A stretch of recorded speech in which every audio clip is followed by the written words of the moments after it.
So for the first question, I would like to ask is a little bit long, so I would like you to listen, please. The state legislature has repeatedly taken local property tax dedicated to water infrastructure and used this to offset state budget deficits. They have also tried to increase state fees charged to water districts in order to pay for state regulatory agencies. How should Western Board of Directors protect local ratepayers and keep this money from the state? Mr. Evans, would you feel comfortable going first? I heard a story about the chaplain of the U.S. Congress, and somebody says, "What's the chaplain do?" And the answer was, the chaplain stands in front of the Congress, looks it over, and then prays for the nation. So that may be the solution. 1 minute? Are these 1 minute questions? Joe, 1 minute, 2. We're sticking with 2. Okay, Katie's got one. So let's go back to 2. She's scared. Anyway,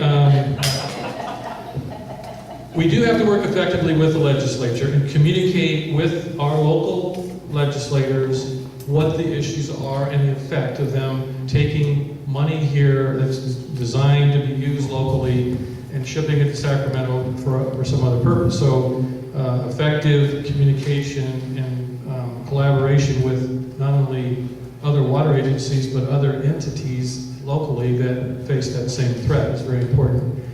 The other thing is that we need to make sure that our rate structure is not dependent on those property taxes, so that if customers' bills are subsidized or offset by the property taxes, then, and all of a sudden those property taxes go away, there could be a dramatic effect on the rates to individual customers. So we are actually working to ensure that our rate structure doesn't totally depend on or significantly depend on property tax revenue to pay for day-to-day operational requirements. Thank you. Mr. Heilman. And please let me know if you need any part of the question repeated. No, it's okay. My reaction to the situation is to say, you know, companies have organizations called marketing, and one of the functions of marketing is to talk with the customers in the state, in this case, and the users, and make sure that the company, in this case the water board, is being properly represented. And I think that takes a lot of thought. It takes people who know how to do marketing, and it takes some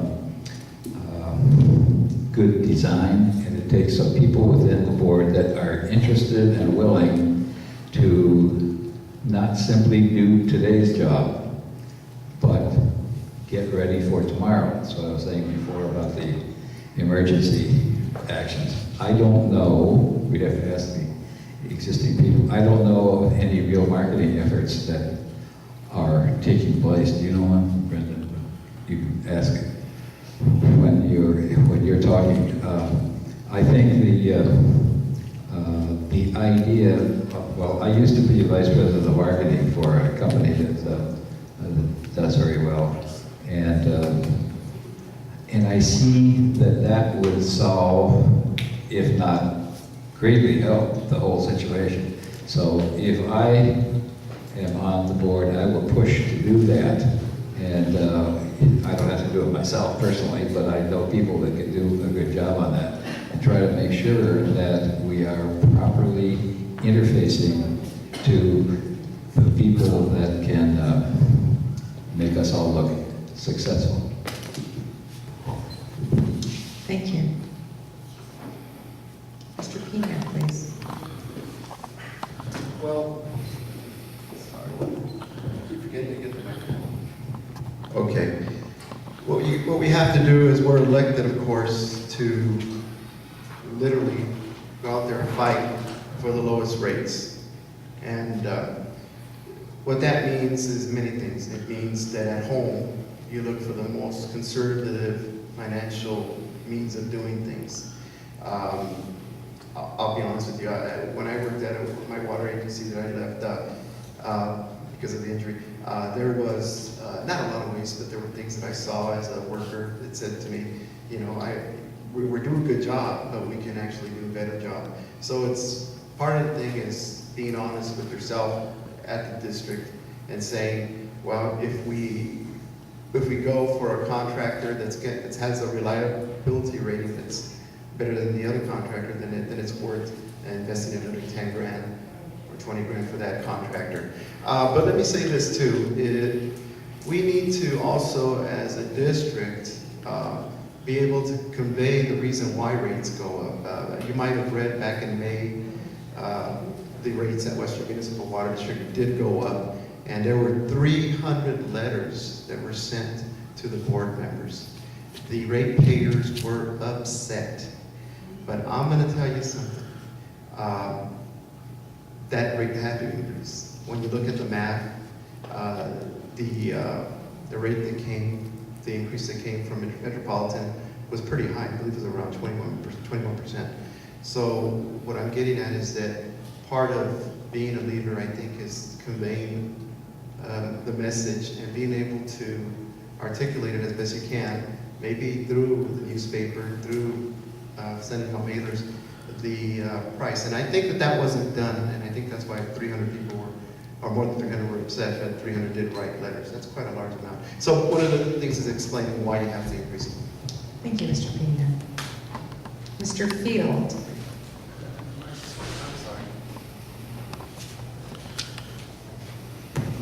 Thank you for mentioning that rate increase. We did have a rate increase hearing. We had quite a number of people there. We talked with them as straightforwardly and as directly as we possibly could. And I think that they understood quite well what the reasons for that increase were. We are a pass-through agency. We have very few water supplies of our own, and we have to respond to increased costs in our agency. It's too damn bad, to tell you the truth, that that's the way things are. We are working hard to reduce these, what I consider these sneaky takes by the state of our tax monies. We have a total of about 16 million that we get every year. At the moment, it's about 16 million in our current budget from the state, out of a total budget of almost 110 million. And that 16 million, we have reduced its use within the district to capital purchases and other kinds of expenses that we can manage in the event the state steals our money and continue. I shouldn't use that word. They do, though. They steal our money.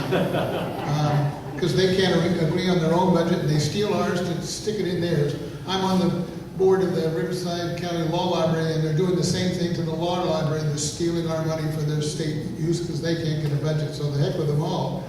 But we are doing an awful lot of things to reduce that. We have a legislative representative who's very effective at protecting our resources from these state takes.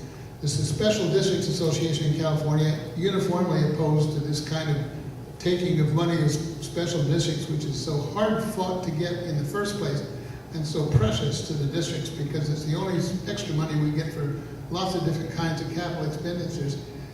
If the state takes it, you know, they're taking it from a naked baby because we just lie there and what else can we do? It's a terrible situation. Talk to your state senators and assemblymen about that. Tell them to get a budget and get it done on time. We don't have that freedom to not do it. We get our budget, get it done on time. Thank you.